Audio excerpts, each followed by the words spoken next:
El reconocimiento de los derechos humanos y fundamentales de las mujeres en El Salvador y América Latina no surge de la nada,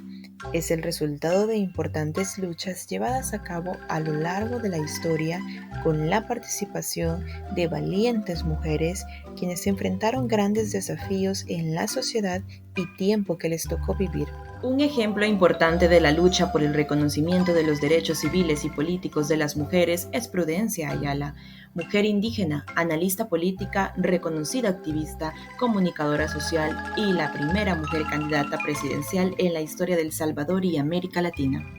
Prudencia Ayala nació el 28 de abril de 1885 en el poblado de Sonzacate, en el departamento de Sonsonate,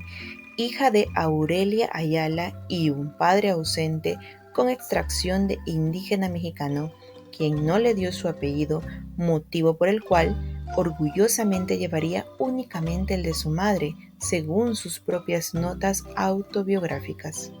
En 1894, cuando Prudencia rondaba los 9 años de edad, estalló en el país de la Revolución de los 44, donde insurrectos armados se rebelaron contra el gobierno de Carlos y Antonio Zeta.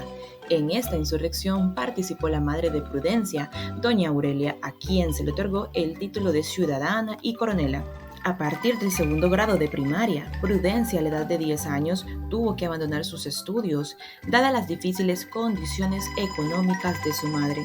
No obstante, en 1898 inició la publicación de sus profecías en el Diario de Occidente de Santa Ana, que bien podrían equipararse en la actualidad como auténticos análisis políticos de su época.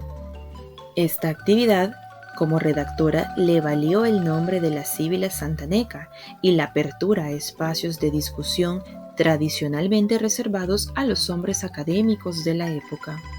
El nombre de Prudencia Ayala, pronunciando en el tiempo y resonando en nuestro presente, entraña no solo la lucha de una mujer por cambiar las esferas de desigualdad social y política impuestas al género femenino en una época oscurecida por el machismo intransigente y la exclusión de la mujer en los espacios sociales. El nombre Prudencia Ayala también representa y simboliza el movimiento popular liderado por mujeres comprometidas y conscientes de la realidad política del país en la década de 1920 y 1930, cuyos aportes son la base para entender el origen de la lucha feminista en El Salvador y en la región centroamericana.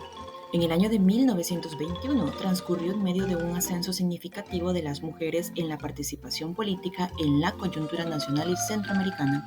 En el marco conmemorativo de la independencia en Centroamérica se desarrollaron importantes eventos encaminados a retomar la Unión Centroamericana en el contexto amenazante de la expansión imperialista de Estados Unidos en la región.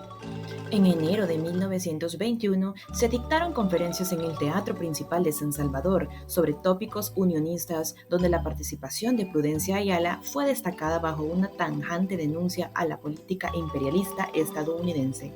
Asimismo, durante la Convención Unionista de Centroamérica, celebrada ese mismo año en la ciudad de Santa Ana, con la participación de delegados de los países centroamericanos y de todo el país, Prudencia se presentó como delegada del barrio San Miguelito de San Salvador. Paralelamente, en El Salvador se desarrollaba la dictadura de la dinastía Meléndez Quiñones, que ordenó la masacre de mujeres del 28 de febrero de 1921, donde las señoras de los mercados se habían manifestado contra la abusiva política monetaria de modificación del patrón plata por el patrón oro, causando gran malestar entre las vendedoras y los sectores populares.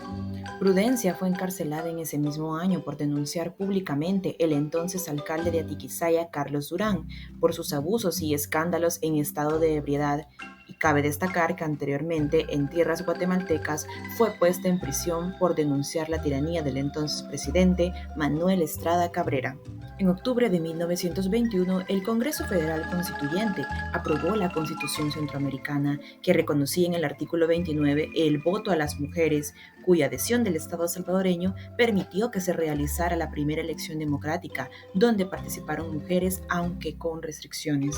A pesar del efímero triunfo unionista extinguido por el golpe de Estado al entonces presidente guatemalteco Carlos Herrera Luna, el ejercicio sufragista significó una importante apertura política a la participación de la mujer.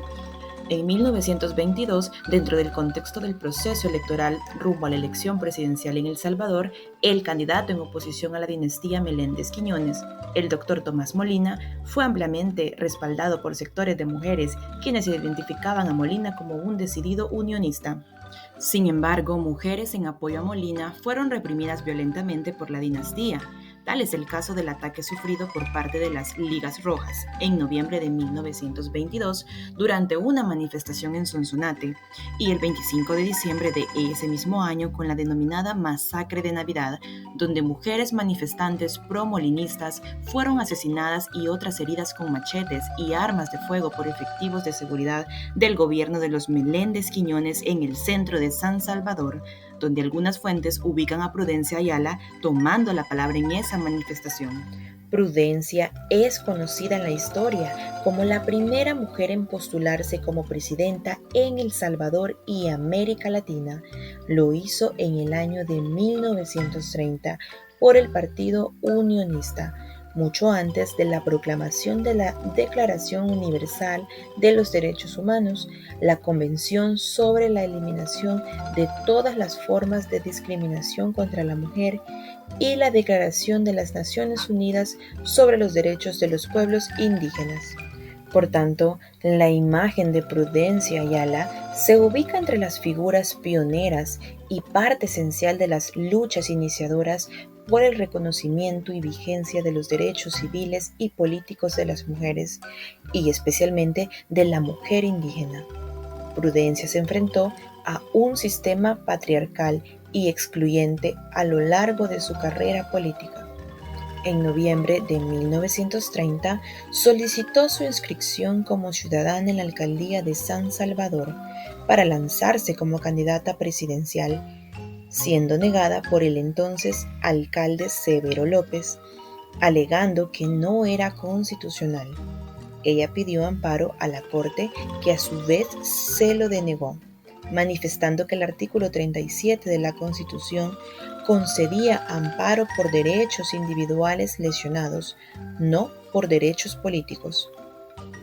El sistema judicial obstaculizó e impidió el ejercicio de sus derechos fundamentales y humanos a la líder femenina en su participación como candidata, pero no impidió el despliegue de su programa de gobierno, el cual incluía la elección de ministros y funcionarios competentes y honrados, negación de entablar negocios con países que lesionaran la independencia política del país, garantía de libertad de expresión, supresión de la venta de aguardiente, respeto a la libertad de culto, apoyo a los sindicatos obreros e instrucción en sus derechos laborales, apoyo a la educación pública, reconocimiento de los llamados hijos ilegítimos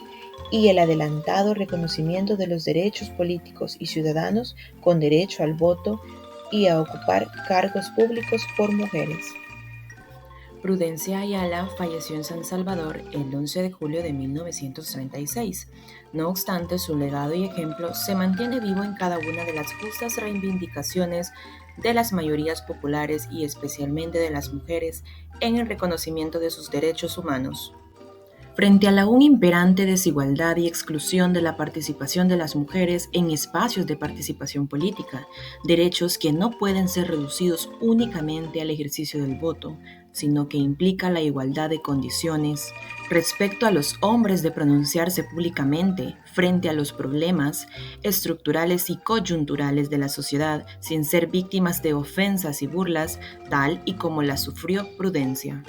Resulta necesario reconocer el avance en la integración y defensa de los derechos civiles y políticos de la mujer y particularmente de la mujer indígena en El Salvador y en el mundo a través de la promulgación de diferentes instrumentos jurídicos nacionales e internacionales.